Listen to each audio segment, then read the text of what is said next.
Hey guys, my name is Antonio Flores and I'm a senior at the University of Texas at Arlington. I'm also a health and performance intern at the Beacon. In this video, I will demonstrate a lower body hinge exercise. For my example, I'll be using the deadlift.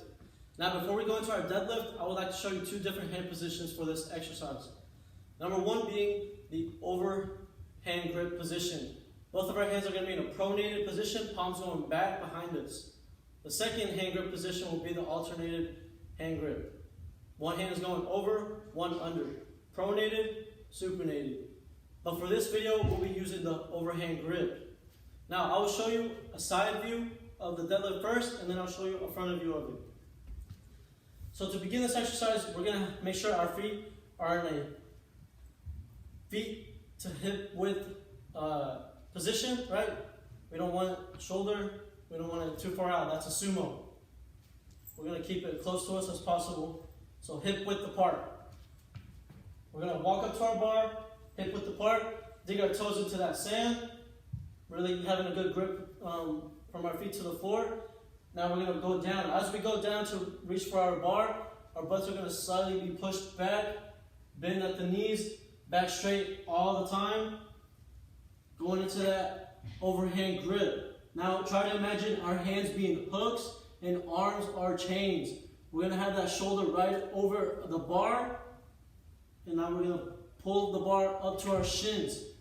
Now before we lift, we're going to take a deep breath in, really bracing ourselves for this lift, filling up that barrel. Now we're going to push away from the earth. As we push away, we're having that bar scrape against our shins and thighs, squeezing our glutes, pushing it forward. Now we're going to roll our shoulders back and exhale all the air that we just inhaled in the beginning. Now in a lightly controlled manner, we're going to bring the bar back down, still keeping that bar close to our bodies the whole time, almost as if we're scraping our legs, back to the shin position. Now the whole time my back was straight and never rounded. One of the big issues that I see with this lift is people tend to keep that bar away from them, and that causes our back to round. Bringing that body close to us will keep that back from rounding out. Now that was a side view. Let me show you the front view of this exercise.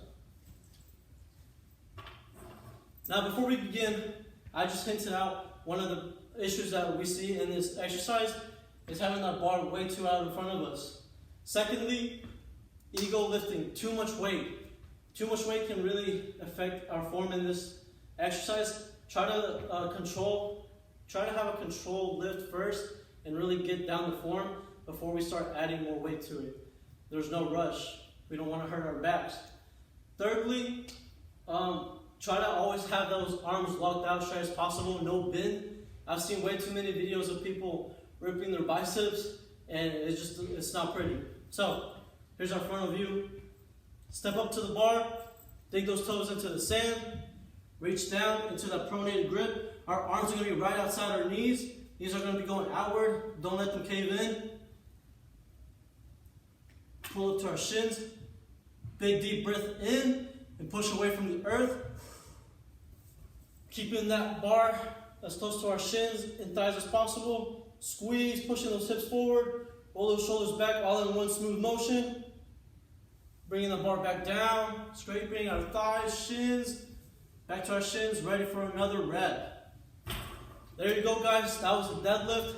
The main muscles that are being targeted for this exercise is going to be our rhomboids, traps, erectors in our back, and as well as our lats. Going down, we're going to hit those abdominals, obliques, quads, glutes, and the hamstrings. Thank you for watching. My name is Antonio Flores.